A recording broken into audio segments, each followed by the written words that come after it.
When I was in grade 7, I was obsessed with the video game Batman Arkham Asylum. I put a lot of time into that game. I was already pretty obsessed with Batman, so it was a pretty safe pick when I originally rented this game from a local movie rental store. Now I hope that sentence alone gives me cred with the older demographic without dating me too badly for the younger group. I rented this game so much that I begged for it for my birthday, and then I played it a bunch. And then since my birthday is somewhat close to the summer, I spent pretty much that entire summer beating it, restarting it, and beating it again. Now if you don't know anything about the Batman Arkham series of games, they are chocked full of Easter eggs. So much so that the Riddler essentially provides a tour through each game's map, pointing out little facts and tidbits that all connect to the bigger world. But there are some bigger ones besides the ones that the video game actually acknowledges. My mind was blown when I first saw the Easter egg in Arkham Asylum, which showed that not only were we getting a sequel, but it gave us some key details about what was to come. And the creators put this in Arkham Asylum at launch. Talk about a called shot. Since then, I've loved Easter eggs in pretty much any form of media. Just as my partner of nearly 8 years, I can be insufferable to watch a movie with. My mind can be an endless faucet of useless information and small tidbits like this. Like I know that Viggo Mortensen broke his toe in that one scene in Lord of the Rings, despite never having actually seen the movie. So then as I got more into Magic, I learned about Magic the Gathering's Easter eggs, and more so, Magic the Gathering's Easter egg problems.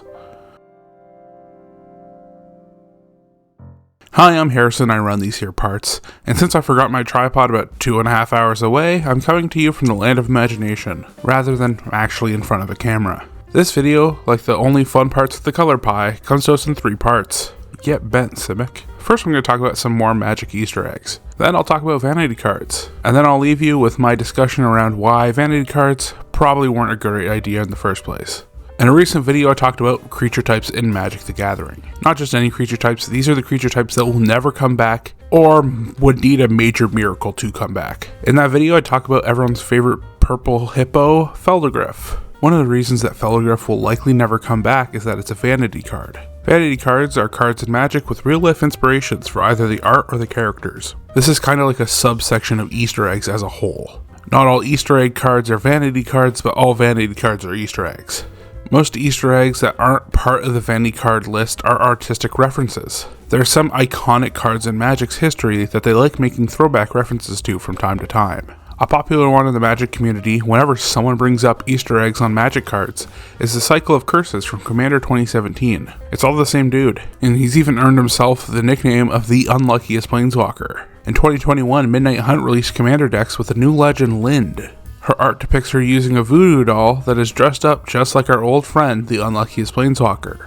It's also very fitting she cares about curses, so you can throw at least 3 of his cards into her deck. What a lot of people don't know, and I didn't know until researching for this video, there's another card that includes him, Flame Blitz. Came out in Modern Horizons 2 in 2021. Not quite a curse, but this dude really cannot catch a break. Now, the unluckiest Planeswalker having a full cycle of cards with art depicting him having a series of unfortunate events is a bit of an extreme example. Not often do they get the chance to make a whole cycle featuring one character. On occasion, they'll pair 2 cards up in a set that reference each other. A lot of times they have art where you can see the other in the background. Some of my favorite examples take this actually a step further, with cards like Precinct Captain or Krenko Mob Boss. Precinct Captain makes a token, and the art features presumably that Precinct Captain and a soldier in the background. Now it's safe to assume that soldier in the background is the soldier token that the Precinct Captain makes. The token they printed for that set was that soldier, with Precinct Captain in its background. In Krenko's example, it's less so the tokens he makes, but more of Krenko's general influence showing up on other cards. Krenko was first printed in the core set M13.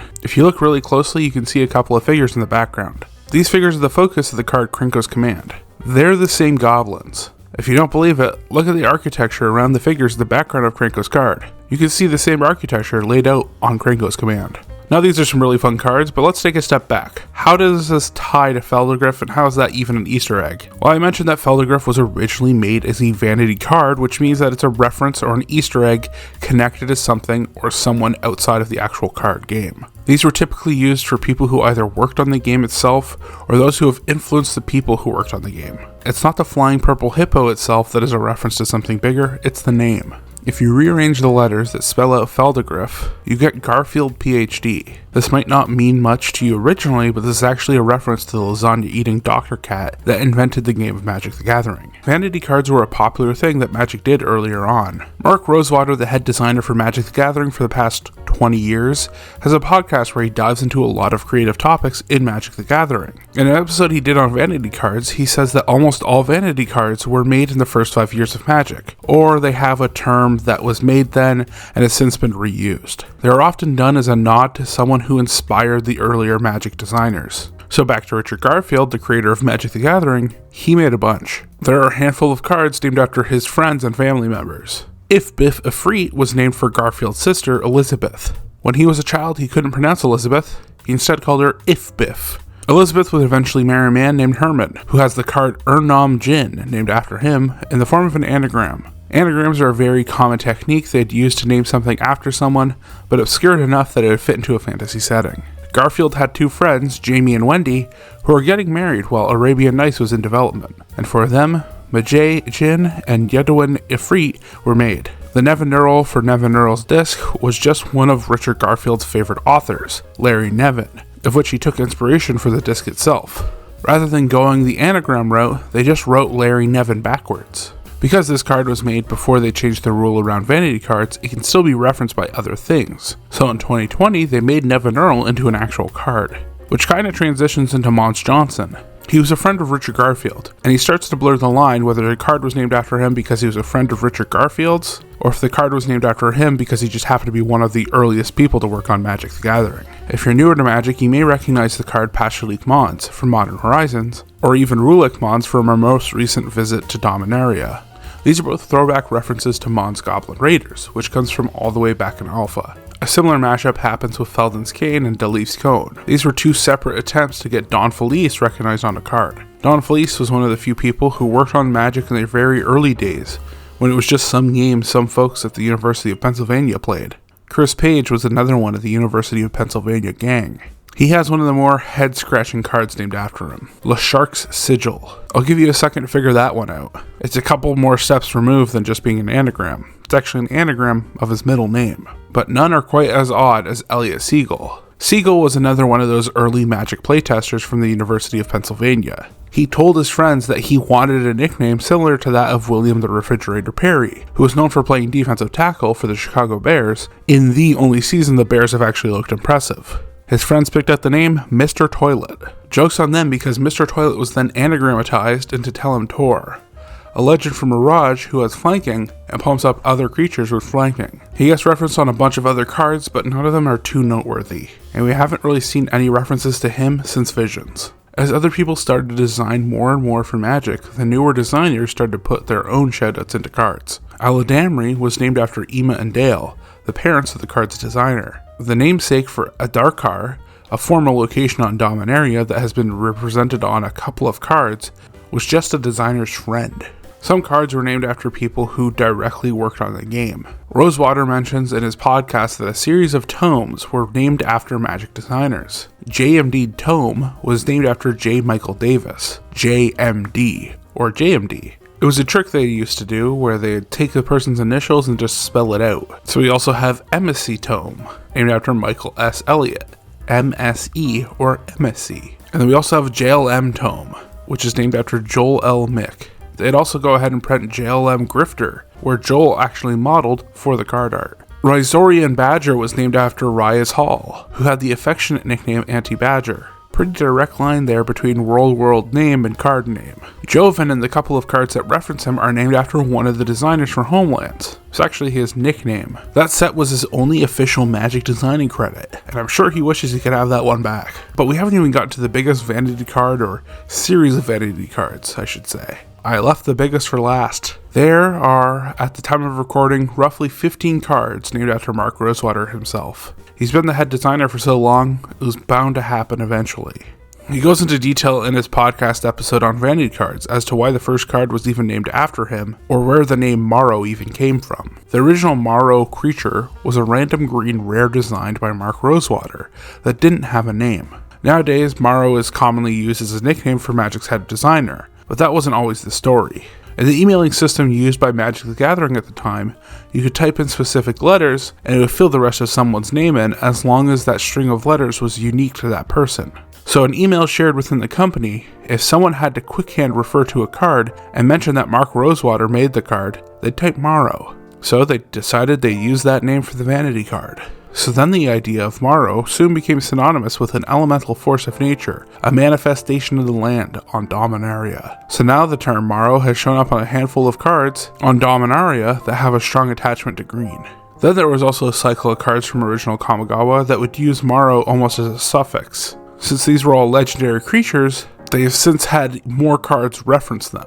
Now we're a couple of degrees of separation for both examples, but the origin of these names are all Mark Rosewater. So the next step to this video is, why can't we have more Vanity cards? Mark gave his reasoning in the podcast episode. People would have weird ego trips where they try to design cards named after themselves and make them overpowered. Or people would design cards and name them after someone else, and the namesake person would be upset by how bad the card was. I also have some speculation as to why we aren't getting more Vanity cards. Or maybe not why, but a few good reasons as to why it's a good idea that they stopped. For one, fandom in general has shown that hardcore fanatics can have a hard time separating people from their art. I mean, take Last of Us for example. Death threats over a voice role is just lunacy. So they don't want fans getting angry at these individuals for their cards being excessively broken. Players don't do it now, even though you can find out who did the design for a set, and you can also see the card artist on the card. But once you start putting a face on the card, that might close the gap. Another reason is it can really get tacky. Sometimes not everything has to be a reference to something bigger. Flashing back to my introduction anecdote, I was a massive Batman fan, but I was also just a massive superhero fan in general. I was kind of into Marvel movies, but I really fell off after the first Avengers movie because it felt like everything needed to be connected to something bigger. The thousands of videos you'd see go up on YouTube shortly after a Marvel movie came out that were all like, here's the 101 Easter eggs you missed in this year's Marvel flicks, is practically what killed Marvel for me. I love Easter eggs, but you gotta know when to cut them down. And I think Vanity cards being killed off is a great move for that sake. The final reason I have for why it's probably best that we don't have any more Vanity cards is sometimes you just name it after people that you don't want something named after. Magic has lasted for over 30 years, and in those 30 years a lot has changed. In those 30 years, I went from being not born yet to being a fully formed adult with my own experiences and opinions. Lots can change. One of the biggest examples against Vanity cards or self-inserts in a game like this is Overwatch. Overwatch has a sharpshooting cowboy named Cole Cassidy. This wasn't always his name. He was originally named McCree. In fact, if you barely know Overwatch, you might sooner recognize this character as McCree than as Cassidy. The name was only changed in 2021, but for good reason. McCree was named after someone who worked for Blizzards, and was fired for sexual harassment and gender discrimination. Sometimes putting a cute naming reference might come back to bite you in the ass. When it comes to Magic the Gathering, one card I didn't touch on in my general rundown of Vanity cards is Lily Wolf, which gets its name from being an anagram of Lily Wu, who was Richard Garfield's first wife. Big emphasis on first there.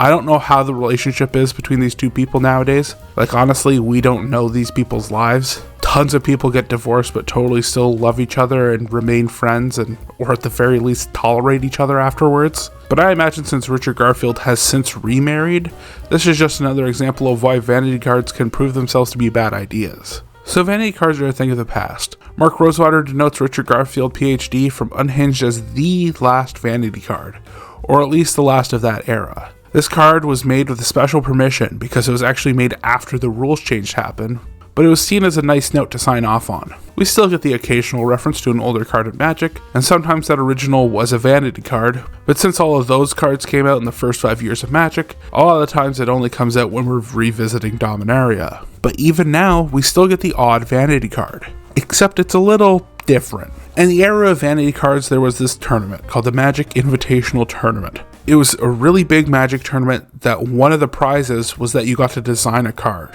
Now, WotC definitely had final say on what you were making, so you couldn't make anything like too broken or something that just didn't work in Magic. Like, you couldn't make a blue burn spell or a 1-mana card in your favorite color that says you just win the game. Before these, your likeness would actually end up on these cards. Since then, this tournament has ended, but now we have the World Championship. The winner of the World Championship gets a card made in their likeness. No input from the player now, but they still printed some powerful stuff. So next time you see a card that has a face on it that looks a little too realistic, remember this bygone, forgotten era of Magic the Gathering. I've been Harrison, thanks for watching, and don't forget to blow your birds.